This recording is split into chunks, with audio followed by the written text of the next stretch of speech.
Hi friends, ಇದೇ ಗೀತಾ ಪ್ರಪಂಚಕ್ಕೆ ನಿಮ್ಮೆಲ್ಲರಿಗೂ ಸ್ವಾಗತ. ಇವತ್ತು ನಾನು ಬೆಳಗ್ಗೆನೇ ನನ್ನ ವ್ಲಾಗನ್ನು ಶುರು ಮಾಡಿದ್ದೀನಿ. ಎಲೆಕ್ಟ್ರಿಕ್ ಕೆಲಸ ನಡೀತಾ ಇದೆ.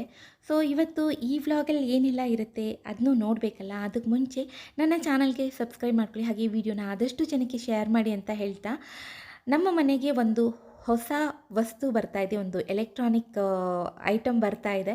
ಸೊ ಅದಕ್ಕೆ ಮುಂಚೆ ನಾವೇನಾದರೂ ಒಂದು ವಸ್ತುನ ತೊಗೋಬೇಕಂತಂದರೆ ಆ ವಸ್ತುನ ಯಾವ ಜಾಗದಲ್ಲಿ ಇಡಬೇಕು, ಅದಕ್ಕೆ ಅರ್ಥಿಂಗ್ ಎಲ್ಲ ಕರೆಕ್ಟಾಗಿದೆಯಾ, ಅದನ್ನು ಯೂಸ್ ಮಾಡೋಕ್ಕೆ ಏನೇನು ಫೆಸಿಲಿಟಿ ಇದೆಯಾ ಅದನ್ನೆಲ್ಲ ಚೆಕ್ ಮಾಡ್ಕೋಬೇಕು. ಇಲ್ಲ ಅಂತಂದರೆ ತೊಗೊಂಡಾದಮೇಲೆ ಅದೆಲ್ಲ ಕೆಲಸಗಳು ಮಾಡಿಸ್ಬೇಕಂದ್ರೆ ತುಂಬಾ ಕಷ್ಟ ಆಗುತ್ತೆ. ಹಾಗಾಗಿ ಅರ್ಥಿಂಗ್ ಎಲ್ಲ ಚೆಕ್ ಮಾಡ್ತಾ ಇದ್ದೀವಿ.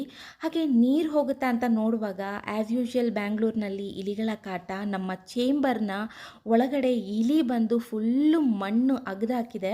ಸೊ ಹಾಗಾಗಿ ಕಾರ್ಪೊರೇಷನ್ ಅವ್ರನ್ನ ಕರೆದು ಈಗ ಕ್ಲೀನ್ ಮಾಡಿಸ್ತಾ ಇದ್ದೀವಿ. ನೋಡಿ, ಏನಾದರೂ ಒಂದು ತೊಗೋಬೇಕಂತಂದರೆ ಎಷ್ಟೆಲ್ಲ ಕೆಲಸಗಳಿರುತ್ತೆ. ನನಗಂತೂ ಅಯ್ಯೋ ಇಷ್ಟು ಕೆಲಸನ ಒಂದು ವಸ್ತು ತೊಗೊಂಡಿದ್ದಕ್ಕೆ ಅಂತ ಅನಿಸ್ತಾ ಇತ್ತು. ಮತ್ತು ಈ ಕಾರ್ಪೊರೇಷನ್ನು ಹುಡುಗರು ಚಿಕ್ಕವರು, ಯಂಗ್ಸ್ಟರ್ಸ್, ಒಂದು 19 ಇಯರ್ಸ್ ಅವರು ತುಂಬ ಚುರುಕಿಂದ ಕೆಲಸ ಮಾಡ್ತಾಯಿದ್ರು. ನನಗೆ ಒಂಥರ ಬೇಜಾರು ಅನ್ನಿಸ್ತಾ ಇತ್ತು. ಅವರು ಓದೋ ವಯಸ್ಸಲ್ಲಿ ಈ ಕೆಲಸಗಳು ಮಾಡ್ತಾ ಇದ್ದಾರಲ್ಲ ಅಂತ ಅನ್ನಿಸ್ತಾ ಇತ್ತು.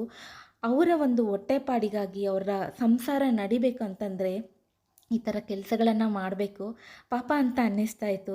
ಒಂದು ಹೊತ್ತಿನ ಊಟಕ್ಕಾಗಿ ಎಷ್ಟೆಲ್ಲ ಕಷ್ಟಪಡ್ತಾರಲ್ವ ಜನ. ಹಾಗೆ ಆ ಹೊಸ ವಸ್ತುಗೋಸ್ಕರ ನೋಡಿ, ಇಲ್ಲಿ ಒಂದು ಕಟ್ಟೆನ ಕಟ್ಸಿದ್ದೀವಿ. ಯಾಕೆಂತಂದರೆ ಇಲ್ಲಿ ನಾನು ಮನೆ ಒರೆಸಿದಾಗ ನೀರೆಲ್ಲ ಕೆಳಗಡೆ ಬರುತ್ತಲ್ಲ, ಆವಾಗ ಆ ಮೆಷಿನ್ ಹಾಳಾಗ್ಬೋದು. ಆಲ್ರೆಡಿ ನಮ್ಮ ವಾಷಿಂಗ್ ಮೆಷಿನು ಮತ್ತು ಬಟ್ಟೆ ಒಣಗಿಸೋ ಮೆಷಿನ್ ಜಾಗನ ಆಕ್ಯುಪೈ ಮಾಡ್ಕೊಂಡಿದೆ. ಈಗ ಇದಕ್ಕೋಸ್ಕರ ಹೊಸದಾಗಿ ಕಟ್ಟೆನ ಕಟ್ಟಿಸಬೇಕಾಯಿತು. ಇವತ್ತು ಕಟ್ಟಿದ್ದಾರೆ. ಹಾಗೆ ಮೇಲ್ಗಡೆ ಮಳೆ ಬಂದರೆ ಸ್ವಲ್ಪ ಲೀಕ್ ಆಗುತ್ತೆ, ಹಾಗಾಗಿ ಅದನ್ನು ಕೂಡ ಕವರ್ ಮಾಡಿಸ್ತಾ ಇದ್ದೀವಿ. ಹಾಗೆ ಈ ಲೇಡಿ ಹತ್ರ ಮಾತಾಡ್ತಾ ಇದ್ದೆ. ಇವ್ರ ಹೆಸರು ಲಕ್ಷ್ಮಿ ಅಂತ, ಗುಲ್ಬರ್ಗದಿಂದ ಬಂದಿದ್ದಾರೆ. ತುಂಬ ಯಂಗೂ ಅಲ್ಲ, ತುಂಬ ಏಜು ಅಲ್ಲ. ಪಾಪ ಈ ವಯಸ್ಸಲ್ಲಿ ಅವರು ಎಷ್ಟು ಕಷ್ಟಪಟ್ಟು ದುಡಿತಾ ಇದ್ದಾರೆ. ಬಿಸಿಲು ಗಾಳಿ ಅಂದೆ ಈ ಕೆಲಸ ಮಾಡಬೇಕಲ್ಲ, ಹೊಟ್ಟೆ ಬಟ್ಟೆಗಾಗಿ ಏನೆಲ್ಲ ಕಷ್ಟಪಡಬೇಕು. ಇಷ್ಟೆಲ್ಲ ಪ್ರಿಪ್ರೇಷನ್ ಯಾವ ವಸ್ತುಗೋಸ್ಕರ ಮಾಡಿದ್ವಿ, ಆ ವಸ್ತು ಈಗ ಬಂದಿದೆ. ಅಮೆಝಾನಲ್ಲಿ ಬುಕ್ ಮಾಡಿದ್ವಿ. ಸೊ ಈಗ ಬಂದಿದೆ. ಇದು ಡಿಶ್ ವಾಷರು. 1.5 ವರ್ಷದಿಂದ ಪೆಂಡಿಂಗಲ್ಲಿತ್ತು. ತೊಗೊಳ್ಳೋ ಬೇಡವೋ ಅನ್ನೋ ಕನ್ಫ್ಯೂಷನ್ ಜಾಸ್ತಿ ಇತ್ತು. ನಾನು ಇದ್ರ ಬಗ್ಗೆ ಸುಮಾರು ವೀಡಿಯೋಸನ್ನು ನೋಡಿದ್ದೆ, ಯೂಸ್ ಮಾಡೋದ್ರ ಬಗ್ಗೆ ತಿಳಿದಿದ್ದೆ.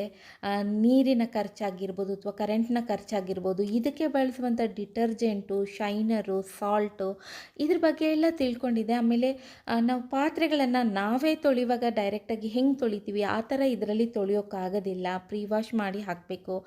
ಇಷ್ಟೆಲ್ಲ ಇದೆ, ಇದನ್ನು ತೊಗೋಬೇಕಾ ಅಂತ ನನಗೆ ಅನ್ನಿಸ್ತಾ ಇತ್ತು. ಹಾಗಾಗಿ ತುಂಬ ಕನ್ಫ್ಯೂಷನಲ್ಲಿದೆ.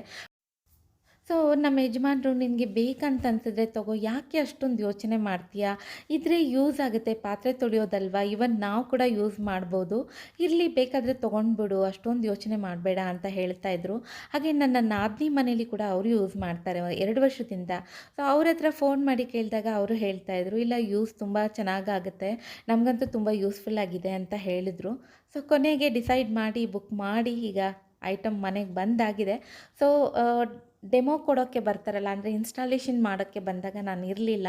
ಸೊ ಅದರ ವೀಡಿಯೋ ಮಾಡ್ಕೊಳಕ್ಕಾಗಲಿಲ್ಲ. ಸೊ ಈಗ ಅದನ್ನು ಫಿಕ್ಸ್ ಮಾಡಿದ್ದಾರೆ. ನೆಕ್ಸ್ಟು ನಾನು ಆಲ್ರೆಡಿ ವಾಶ್ ಮಾಡಿದ್ದೀನಿ. ಒಂದು ಸಾರಿ ವಾಶ್ ಮಾಡಿದ ಮೇಲೆ ನಾನು ಫಸ್ಟ್ ವಾಶಲ್ಲೇ ನಿಮಗೆ ತೋರಿಸೋದು ಬೇಡ, ನಾನು ವಾಶ್ ಮಾಡಿ ಅದರ ಎಕ್ಸ್ಪೀರಿಯೆನ್ಸ್ ಹೇಗಿದೆ ಮತ್ತು ಅದು ಚೆನ್ನಾಗಿ ಕ್ಲೀನ್ ಆಗುತ್ತೆ ಅದನ್ನೆಲ್ಲ ಚೆಕ್ ಮಾಡಿದ್ಮೇಲೆ ನಿಮಗೆ ತೋರಿಸ್ತಾ ಇದ್ದೀನಿ. ಸೊ ಯಾವುದೇ ಪಾತ್ರೆಗಳನ್ನು ನಾವು ಹಾಕುವಾಗ ಪ್ರೀ ವಾಶ್ ಮಾಡಿ ಹಾಕಬೇಕು. ನಾವೇ ವಾಶ್ ಮಾಡಿದರೆ ಹೇಗಿದ್ದರೆ ಅದನ್ನು ಉಜ್ಜಿ ತೊಳೆದು ಕ್ಲೀನ್ ಮಾಡ್ತೀವಲ್ವಾ, ಡಿಶ್ ವಾಷರಲ್ಲಿ ಹಾಗಲ್ಲ. ಇಷ್ಟಿದ್ರೆ ಪರವಾಗಿಲ್ಲ. ಆದರೆ ಈಗ ನೋಡಿ, ನಾವು ಉಪ್ಪಿಟ್ಟು ಮಾಡಿದಂಥ ಪಾತ್ರೆ ಆಗಿರ್ಬೋದು, ಹಾಲಿನ ಕೆನೆ, ಚೆನ್ನಾಗಿ ಹಾಲು ಕೆನೆ ಕಟ್ಕೊಂಡಿರುತ್ತಲ್ಲ ಅದನ್ನು, ಮತ್ತು ಗೋಧಿ ಹಿಟ್ಟು ಕಲಸಿದ್ದ ಪಾತ್ರೆನ ಅವೆಲ್ಲ ಹಾಗೆ ಹಾಕಿದ್ರೆ ಅದು ಕ್ಲೀನ್ ಆಗಲ್ಲ. ನಾನು ಚೆಕ್ ಮಾಡಿದೆ. ಸೊ ಹಾಗಾಗಿ ಈಗ ನಾನು ಇದೆಲ್ಲ ಕ್ಲೀನ್ ಮಾಡಿ ಹಾಕಬೇಕು. ಸೊ ನಾನು ಅಂದ್ಕೊಳ್ತಾ ಇದ್ದೆ, ಈ ಪ್ರೀ ವಾಶ್ ಮಾಡುವಾಗ ನಾವೇ ವಾಶ್ ಮಾಡಿಬಿಡ್ಬೋದು ಅಂತ ನಾನು ಅಂದ್ಕೊಳ್ತಾ ಇದ್ದೆ ಮುಂಚೆ. ಅಂದರೆ ಡಿಶ್ ವಾಷರ್ನ ತೊಗೋಬೇಕು ಅಂತ ಅಂದ್ಕೊಂಡಿದ್ವಲ್ಲ ಆ ಟೈಮಲ್ಲಿ. ಸೊ ಆ ಟೈಮಲ್ಲಿ ನಾವು ಪಾತ್ರೆನೇ ತೊಳೆದ್ಬಿಡ್ಬೋದು ಅಂತ. ಆದರೆ ಡಿಶ್ ವಾಷರ್ನ ತೊಗೊಂಡ್ಮೇಲೆ ಪ್ರೀ ವಾಶ್ಗೆ ಎಷ್ಟು ಟೈಮ್ ಹಿಡಿಯುತ್ತೆ, ನಾವೇ ಪೂರ್ತಿ ಪಾತ್ರೆಗಳನ್ನು ತೊಳೆದು ಕಿಚನ್ ಕ್ಲೀನ್ ಮಾಡಲಿಕ್ಕೆ ಎಷ್ಟು ಟೈಮ್ ಆಗುತ್ತೆ ಅನ್ನೋದನ್ನು ನಾನು ಆಮೇಲೆ ಅಬ್ಸರ್ವ್ ಮಾಡಿದೆ. ಪ್ರೀ ವಾಶ್ಗೆ ಹಾರ್ಡ್ಲಿ ಒಂದು 10 to 15 ಮಿನಿಟ್ಸ್ ಆಗುತ್ತೆ ರಫ್ ಆಗಿ ವಾಶ್ ಮಾಡೋದು. ಆದರೆ ನಾವೇ ಕ್ಲೀನಾಗಿ ವಾಶ್ ಮಾಡಬೇಕಂತಂದರೆ ಒಂದು ಟಬ್ನ ಪಾತ್ರೆಗಳನ್ನು 45 ಮಿನಿಟ್ಸ್ ಟು 1 ಅವರ್ ಬೇಕಾಗುತ್ತೆ. ಸೊ ಒಂಥರ ಎನರ್ಜಿ ಕಡಿಮೆನೇ ಆಗಿಬಿಡುತ್ತೆ ಆ ಥರ ಒಂದು ಕೆಲಸ. ಸೊ ಆವಾಗ ನಾನು ಅಂದ್ಕೊಂಡೆ, ಸುಮ್ಮನೆ ನಾನು ಇಷ್ಟು ದಿನ ಟೈಮನ್ನು ವೇಸ್ಟ್ ಮಾಡಿದೆ, ಅಂದ್ಕೊಂಡಾಗ ತೊಗೊಂಬಿಡ್ಬೇಕಾಗಿತ್ತು ಅಂತ. ಸೊ ನಿಜವಾಗ್ಲೂ ನನಗಂತೂ ತುಂಬಾ ಖುಷಿಯಾಯಿತು ಡಿಶ್ ವಾಷರಲ್ಲಿ ಪಾತ್ರೆಗಳು ಕ್ಲೀನ್ ಆದಾಗ. ಅದನ್ನು ನಿಮಗೂ ಕೂಡ ಈಗ ತೋರಿಸ್ತೀನಿ ನೋಡಿ. ಉಪ್ಪಿಟ್ಟು ಮಾಡಿದ ಪಾತ್ರೆನ ನಾವು ಹಾಗೆ ಹಾಕೋಕ್ಕಾಗಲ್ಲ. ಇದನ್ನು ಏನೇನು ಎಕ್ಸ್ಟ್ರಾ ಇದೆ ಅದನ್ನೆಲ್ಲ ನೀಟಾಗಿ ತೆಗಿಬೇಕಾಗುತ್ತೆ. ಮುಂಚೆ ಎಲ್ಲ ಸೊಪ್ಪು ಆಗಲಿ ಅನ್ನದಾಗಲಾಗಲಿ ಅದನ್ನೆಲ್ಲ ಕಲೆಕ್ಟ್ ಮಾಡೋಕ್ಕೆ ಇತ್ತೋ ಇಲ್ವೋ ಗೊತ್ತಿಲ್ಲ. ಬಟ್ ಈಗ ಫಿಲ್ಟ್ರ್ ಇದೆ. ಏನಾದರೂ ಅನ್ನದಾಗಲು ಅಥವಾ ಕೊತ್ತಂಬರಿ ಸೊಪ್ಪು, ಕರಿಬೇವಿನ ಸೊಪ್ಪು ಆ ಥರದ್ದು ಏನಾದರೂ ಇದ್ದರೆ ಅಲ್ಲಿ ಕಲೆಕ್ಟ್ ಆಗುತ್ತೆ. ಅದನ್ನು 2 ದಿನಕ್ಕೊಮ್ಮೆ ನಾವು ಕ್ಲೀನ್ ಮಾಡ್ಕೋಬೋದು. ಸೊ ಅದನ್ನು ನಿಮ್ಗೆ ತೋರಿಸ್ತೀನಿ. ಹಾಗೆ ಈ ಕಲೆ ಏನಿದೆ ಅದೆಲ್ಲ ಹೋಗಲ್ಲ. ನಾವಾದರೆ ಇದನ್ನು ನಾರು ತೊಗೊಂಡು ಚೆನ್ನಾಗಿ ಉಜ್ಜಿ ಕ್ಲೀನ್ ಮಾಡ್ತೀವಲ್ಲ, ಆದರೆ ಡಿಶ್ ವಾಶಲ್ಲಿ ಹೋಗಲ್ಲ.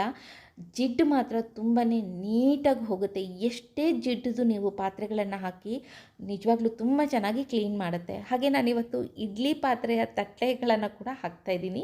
ಸೊ ಇದು ನಮ್ಮ ಬೋಷ್ ಡಿಶ್ ವಾಷರು. ಸೈಲೆನ್ಸು, ಇದು ಜಾಸ್ತಿ ಸೌಂಡ್ ಮಾಡಲ್ಲ. ಹಾಗಾಗಿ ಇದನ್ನು ನಾನು ತೊಗೊಂಡಿದ್ದೀನಿ. ಮತ್ತು ಇದರಲ್ಲಿ ಕೆಲವು ಫೀಚರ್ಸ್ ಇದೆ.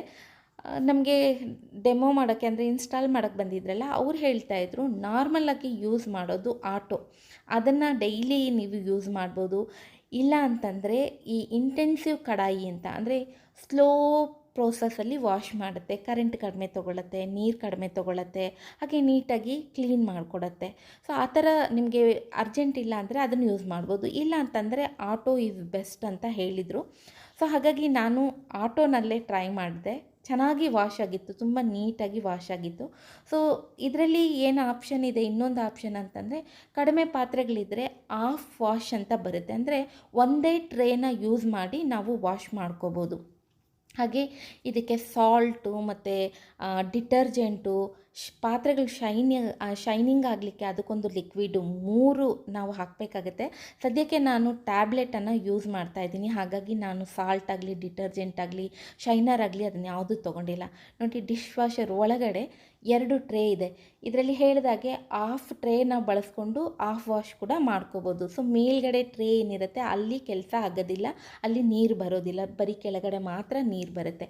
ಇದು ಫಿಲ್ಟರು, ಅಂದರೆ ಅನ್ನದಾಗಲು ಅಥವಾ ಕೊತ್ತಂಬರಿ ಸೊಪ್ಪು, ಕರಿಬೇವೆಲ್ಲ ಇಲ್ಲಿ ಕಲೆಕ್ಟ್ ಆಗುತ್ತೆ ಇದ್ದರೆ.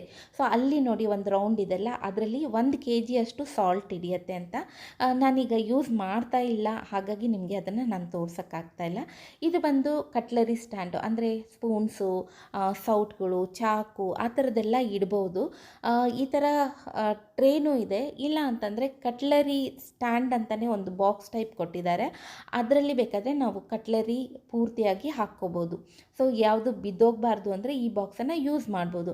ಆದರೆ ನನಗೆ ಇದು ಸ್ವಲ್ಪ ಜಾಗನ ಜಾಸ್ತಿ ಆಕ್ಯುಪೈ ಮಾಡುತ್ತೆ ಅಂತ ಅನ್ನಿಸ್ತು, ಹಾಗಾಗಿ ನಾನು ಯೂಸ್ ಮಾಡ್ತಾ ಇಲ್ಲ, ಇದನ್ನು ಹಾಗೆ ಇಟ್ಟಿದ್ದೀನಿ. ಈಗ ನೋಡಿ, ಇಷ್ಟು ಪಾತ್ರೆಗಳಿದೆ, 1 ಟಬ್ಬು ಪಾತ್ರೆಗಳಿದೆ. ಇದನ್ನು ನಾನು ಈಗ ಅರೇಂಜ್ ಮಾಡ್ತೀನಿ.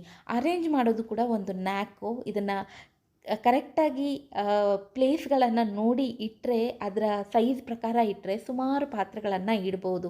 ಸೊ ಫಸ್ಟು ನಮಗೆ ಸ್ವಲ್ಪ ಹೊಸದರಲ್ಲಿ ಕನ್ಫ್ಯೂಷನ್ ಆಗುತ್ತೆ, ಎಲ್ಲೆಲ್ಲಿ ಪಾತ್ರೆಗಳನ್ನು ಇಡೋದು, ಯಾವ ಪಾತ್ರೆಗಳನ್ನು ಇಡೋದು ಅನ್ನೋ ಒಂದು ಕನ್ಫ್ಯೂಷನ್ ಆಗುತ್ತೆ. ಯೂಸ್ ಮಾಡ್ತಾ ಮಾಡ್ತಾ ನಮಗೆ ಒಂದು ಐಡಿಯಾ ಬರುತ್ತೆ, ಯಾವ್ಯಾವ ಪಾತ್ರೆಗಳನ್ನು ಎಲ್ಲಿಡಬೇಕು, ಹೇಗೆ ಮಗುಚಿಡಬೇಕು ಅನ್ನೋದು ಒಂದು ಐಡಿಯಾ ಬರುತ್ತೆ. ಯಾವುದೇ ಪಾತ್ರೆಗಳಾಗಲಿ ಎಲ್ಲವನ್ನು ಉಲ್ಟಾ ಹಾಕಿ ಇಡಬೇಕು. ಡಿಶ್ ವಾಷರಲ್ಲಿ ನೀವು ನೇರವಾಗಿಟ್ಟರೆ ಅಷ್ಟು ಕ್ಲೀನ್ ಆಗೋದಿಲ್ಲ. ಈಗ ನೋಡಿ, ತಟ್ಟೆ ಎಷ್ಟು ಅಷ್ಟು ಕ್ಲೀನಾಗಿಲ್ಲ, ಸಾಂಬಾರನ್ನ ಕಲೆ ಎಲ್ಲ ಹಾಗೇ ಇದೆ, ಜಿಡ್ಡು ಹಾಗೇ ಇದೆ. ಸೊ ಇದು ಕ್ಲೀನ್ ಆದಮೇಲೆ ನಿಮಗೆ ತೋರಿಸ್ತೀನಿ. ಈ ಇಡ್ಲಿ ತಟ್ಟೆ ನೋಡಿ, ಫುಲ್ಲು ಎಣ್ಣೆ ಜಿಡ್ಡಿರೋ ಥರ ಕಾಣಿಸ್ತಾ ಇದೆ, ನೀಟಾಗಿಲ್ಲ. ಫಸ್ಟ್ ಟೈಮ್ ನಾನು ಇಡ್ಲಿ ತಟ್ಟೆನ ಕೂಡ ವಾಷಿಂಗ್ಗೆ ಹಾಕ್ತಾಯಿದ್ದೀನಿ.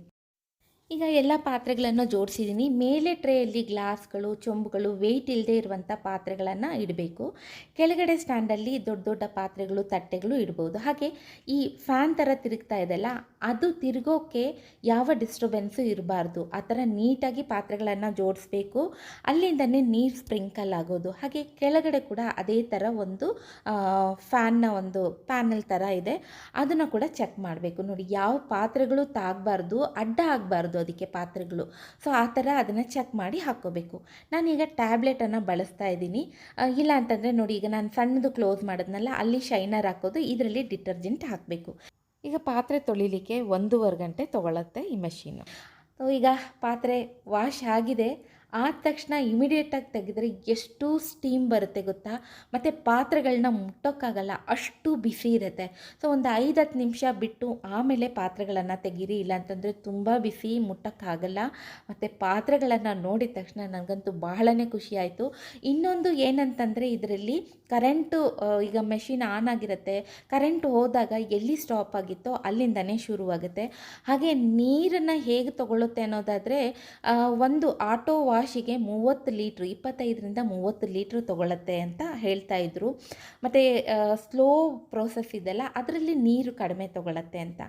ನೋಡಿ ತಟ್ಟೆ ಎಷ್ಟು ಕ್ಲೀನಾಗಿದೆ. ಇನ್ನು ನೆಕ್ಸ್ಟು ಯೂಸ್ ಮಾಡ್ತಾ ನಾನು ಕರೆಂಟ್ ಎಷ್ಟು ಬರುತ್ತೆ, ಹಾಗೆ ಡಿಟರ್ಜೆಂಟು ನಾವು ಏನು ಯೂಸ್ ಮಾಡ್ತೀವಿ ಅದಕ್ಕೆ ಎಷ್ಟು ಖರ್ಚಾಗುತ್ತೆ, ಎಷ್ಟು ಟೈಮ್ ಬರುತ್ತೆ. ಟ್ಯಾಬ್ಲೆಟ್ ಆದರೆ 30 ಟ್ಯಾಬ್ಲೆಟ್ಸ್ ಬರುತ್ತೆ. ಸೊ 30 ಡೇಸ್ಗೆ ಯೂಸ್ ಮಾಡ್ಬೋದು. ಕರೆಂಟ್ ಬಗ್ಗೆ ನಾನು ಅದನ್ನು ನಮ್ಮ ಹಸ್ಬೆಂಡ್ ಹತ್ರ ಕೇಳಬೇಕು, ಎಷ್ಟು ಎಕ್ಸ್ಟ್ರಾ ಏನಾದರೂ ಬಂದಿದೆಯಾ ಹೇಗೆ, ಅದನ್ನು ಕೇಳಬೇಕು. ಸೊ ಅದನ್ನು ಕೇಳಿದ ಮೇಲೆ ಈಗ ಯೂಸ್ ಮಾಡ್ತಾ ಇರುವಾಗ ನಾನು ಅದ್ರ ಬಗ್ಗೆ ಕೂಡ ಹೇಳ್ತೀನಿ. ನೋಡಿ ಗ್ಲಾಸ್ಗಳೆಲ್ಲ ಎಷ್ಟು ಪಳಪಳ ಅಂತ ಹೊಳಿತಾ ಇದೆ. ನಿಜವಾಗ್ಲೂ ನನಗೆ ಇದನ್ನು ನೋಡಿದಾಗ ತುಂಬಾ ಖುಷಿ ಆಯಿತು, ಸ್ಯಾಟಿಸ್ಫ್ಯಾಕ್ಷನ್ ಆಯಿತು. ಹೇಗಿರುತ್ತೋ, ಹೆಂಗೆ ಕ್ಲೀನ್ ಮಾಡುತ್ತೋ ಅನ್ನೋ ಒಂದು ಟೆನ್ಷನ್ ಇತ್ತು. ಸೊ ಕ್ಲೀನಾಗಿದೆ, ನೀವೇ ನೋಡ್ತಾ ಇರ್ಬೋದು ಅದರ ರಿಸಲ್ಟ್ ಹೇಗಿದೆ ಅಂತ. ನನಗಂತೂ ಬಹಳನೇ ಯೂಸ್ಫುಲ್ ಆಗಿದೆ. ಈಗ ಕಿಚನಲ್ಲಿ ಅರ್ಧದಷ್ಟು ಕೆಲಸ ಕಡಿಮೆ ಆಗಿದೆ, ಪಾತ್ರೆ ತೊಳೆಯೋದು. ಮತ್ತು ಈ ಪಾತ್ರೆ ತೊಳೆಯುವಾಗ ನನ್ನ ನೈಟಿ ಎಲ್ಲ, ನಾನು ಏನು ಡ್ರೆಸ್ ಹಾಕ್ಕೊಂಡಿರ್ತಾ ಇದ್ದೆ ಅದೆಲ್ಲ ನೀರು ಆಗ್ತಾಯಿತ್ತು. ಒಂಥರ ಪಾತ್ರೆಗಳ ತೊಳೆದ ಮೇಲೆ ಒಂಥರ ಸ್ಮೆಲ್ ಬರ್ತಾಯಿತ್ತು. ಈಗ ಆ ಟೆನ್ಷನ್ನೇ ಇಲ್ಲದೆ ಎಲ್ಲ ಪಾತ್ರೆಗಳನ್ನು ಪ್ರೀ ವಾಶ್ ಮಾಡೋಕ್ಕೆ ಒಂದು 10-15 ಮಿನಿಟ್ಸ್ ಇರುತ್ತೆ. ಆಮೇಲೆ ಒಂದು 5 ಮಿನಿಟ್ಸಲ್ಲಿ ಎಲ್ಲನೂ ಡಿಶ್ ವಾಷರಲ್ಲಿ ಅರೇಂಜ್ ಮಾಡಿಟ್ರೆ 1-1.25 ಗಂಟೆಗೆ ನಮ್ಮ ಪಾತ್ರೆಗಳು ಕ್ಲೀನಾಗಿ ಬಂದುಬಿಡತ್ತೆ. ಹಾಗೆ ನಾವು ಪಾತ್ರೆಗಳನ್ನು ತೊಳೆದಾಗ ಅದನ್ನು ನೀರು ಸುರಿಲಿಕ್ಕೆ, ಒಣಗಿಸ್ಲಿಕ್ಕೆ ಬಿಡಬೇಕಾಗಿತ್ತು. ಕಲೆಗಳಾಗ್ಬಿಡುತ್ತೆ ಅಂದರೆ ಅದನ್ನು ಒರೆಸೋಕ್ಕೆ ಟೈಮ್ ಬೇಕಾಗಿತ್ತು. ಈಗ ಆ ತಾಪತ್ರೆಯೇ ಇಲ್ಲದೆ ಒಂದು ಪೂರ್ತಿ ಟಬ್ನ ಪಾತ್ರೆಗಳು ನೀಟಾಗಿದೆ. ಹಾಗೆ ಡಿಶ್ ವಾಷರ್ನ ಬಳಸಿದ ಮೇಲೆ ಈ ರೀತಿ ಟ್ರೇಯಲ್ಲಿ ನೀರು ಕಲೆಕ್ಟ್ ಆಗಿರುತ್ತೆ, ಅದನ್ನು ಒರೆಸಿ 1 ಗಂಟೆ ಅಟ್ಲೀಸ್ಟು ಅರ್ಧ ಅವರ್ ಆದರೂ ಓಪನ್ ಆಗಿಬಿಡಿ, ಇಲ್ಲ ಅಂತಂದರೆ ಸ್ಮೆಲ್ ಬರೋಕ್ಕೆ ಶುರುವಾಗುತ್ತೆ ಅಂತ ಹೇಳ್ತಾರೆ. ಸೊ ಹಾಗಾಗಿ ನಾನು ಹಾಗೆ ಓಪನ್ ಆಗಿಬಿಟ್ಟಿದ್ದೀನಿ. ಈಗ ಪಾತ್ರೆಗಳು ನೋಡಿ ಎಷ್ಟು ಪಳಪಳ ಅಂತ ಹೊಳಿತಾ ಇದೆ. ಇದನ್ನೆಲ್ಲ ಜೋಡಿಸಿದ ಮೇಲೆ ನನ್ನ ಕಿಚನ್ ತುಂಬ ಬ್ರೈಟಾಗಿ ಕಾಣಿಸ್ತಾ ಇದೆ ಅಂತ ಅನ್ನಿಸ್ತು. ಸೊ ಇವತ್ತಿನ ಈ ವ್ಲಾಗನ್ನು ಇಲ್ಲಿಗೆ ನಿಲ್ಲಿಸ್ತೀನಿ. ನಿಮಗೆ ಈ ವ್ಲಾಗ್ ಇಷ್ಟ ಆಗಿರುತ್ತೆ ಅಂತ ಅಂದ್ಕೊಳ್ತೀನಿ. ಇಷ್ಟ ಆಗಿದ್ದರೆ ಪ್ಲೀಸ್ ನನ್ನ ಚಾನಲ್ಗೆ ಸಬ್ಸ್ಕ್ರೈಬ್ ಮಾಡ್ಕೊಳ್ಳಿ, ಆದಷ್ಟು ಜನಕ್ಕೆ ಈ ವಿಡಿಯೋನ ಶೇರ್ ಮಾಡಿ ಅಂತ ಹೇಳ್ತಾ ಈಗ ಹೋಗ್ತೀನಿ, ಮತ್ತೆ ಬರ್ತೀನಿ.